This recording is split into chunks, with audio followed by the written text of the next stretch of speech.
Jujur ya Bu, ketika Iya. Peggy sama tim kuasa hukumnya mengajukan gugatan pra-peradilan, persentase keyakinan kalau ini menang itu berapa persen Bu? Kalau saya dari awal tuh sudah yakin bahwa ini akan menang. Saya 99% yakin karena memang Peggy tidak bersalah, dan pada tahun 2016 pun saat ada penggeledahan itu Peggy sudah komunikasi dengan saya, dan dia juga karena kebetulan ibunya Peggy bekerja di rumah saya sebagai ART.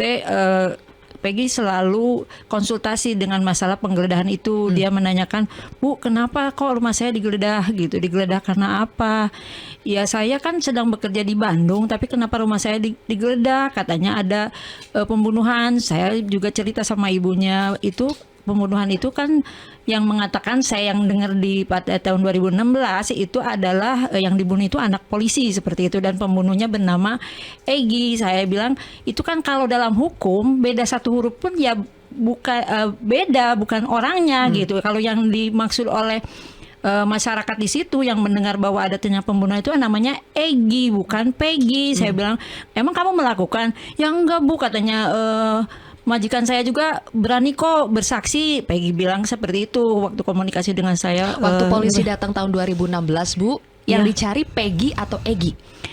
Mereka hanya saya tidak tahu kalau untuk penggeledahan katanya bahwa Peggy melakukan kesalahan. Ibunya bilang seperti itu. Polisi bilang bahwa Peggy melakukan kesalahan. Ibunya nanya kesalahan apa gitu.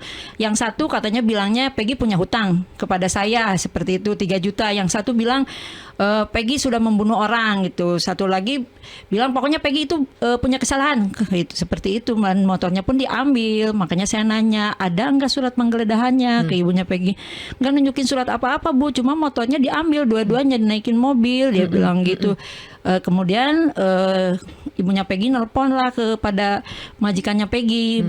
Peggy benar nggak ada di sana? Ada katanya. Saya juga berani bersaksi waktu itu Pak. Bapak mertuanya Ibu Riana yang kemarin jadi saksi. Kejadian itu. pembunuhan itu kan 27 Agustus 2016. Betul. Penggeledahannya itu tanggal 1 September 2016. Oh, hanya selang beberapa hari ya. 4 hari mungkin ya. 4 hari. 4 hari. Berarti Peggy itu ada di Bandung sejak kapan Peggy? 13 Juli.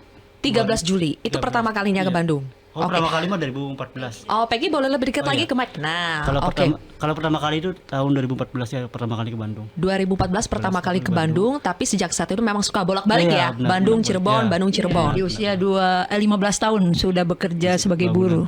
Bangunan. Dari 15 tahun. Iya, selesai sekolah SMP. Oke. Tapi tadi Ibu bilang keyakinannya sejak awal 99% Betul, Peggy itu akan betul. menang ya. Iya. Bu, menurut Ibu saksi kunci yang dihadirkan di sidang pra-peradilan itu yang paling membantu supaya Peggy ini dibebaskan itu saksi yang mana Bu? Saya menghadirkan saksi alibi yaitu Bondol yang Suharsono, ya nama Suharsono. aslinya ya Suharsono, itu alias Bondol. Itu kita menghadirkan Bondol itu sebagai saksi alibi yang tahu bahwa Peggy ada di sana. Karena dia itu tanggal 27 Agustus itu pulang dan diantar sama Peggy dan yang lainnya, sama Robi juga sama Inu ke angkot. Berarti kan Bondol tahu Peggy itu ada di Bandung. Pada saat Bondol nyampe di flyover itu dia melihat keramaian dan dia menanyakan, ini ada apa? Ada kecelakaan seperti itu. Jadi kan makanya dari situ kita yakin kalau memang Peggy ada di Bandung saat terjadi itu. Nah kemudian besoknya Bondol mendengar bahwa itu adalah pembunuhan, bukan kecelakaan. Katanya yang dibunuh, yang pembunuhnya tuh namanya Peggy gitu. Makanya dia menanyakan kepada ibunya Peggy gitu. Peggy kan ada di sana gitu. Kok kenapa orang-orang bercerita bahwa pembunuhnya adalah Peggy? Sampai saat digeledah pun Bondol pun heran. Memang Peggy itu ada di sana pada saat dia pulang pun dia sempat diantar sama Peggy. Nah, makanya di situlah. Kenapa akhirnya Pak Suharsono alias Bondol ini ingat betul Bu, tanggalnya itu 27 Agustus? Ya mungkin itu adalah kejadian yang sangat berarti buat dia. Jadi akhirnya dia ingat seperti itu. Dia kan orang itu kalau sesuatu yang terjadi sebagai memori yang harus diingat, mungkin kejadian yang sangat dia harus ingat, ya pasti ingat.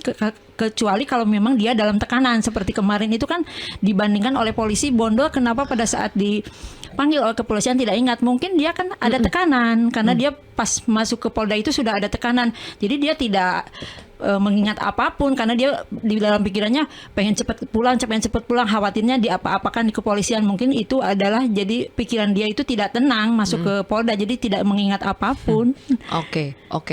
Tapi mungkin karena Pak Bondol ini ketika dia pulang dari Bandung ke Cirebon, pas banget di hari itu dia lihat ada keramaian, ada kejadian. Betul, itu jam 11 malam dia nyampe di flyover itu. Oke. Jelajahi cara baru mendapatkan informasi. Download Metro TV Extend sekarang.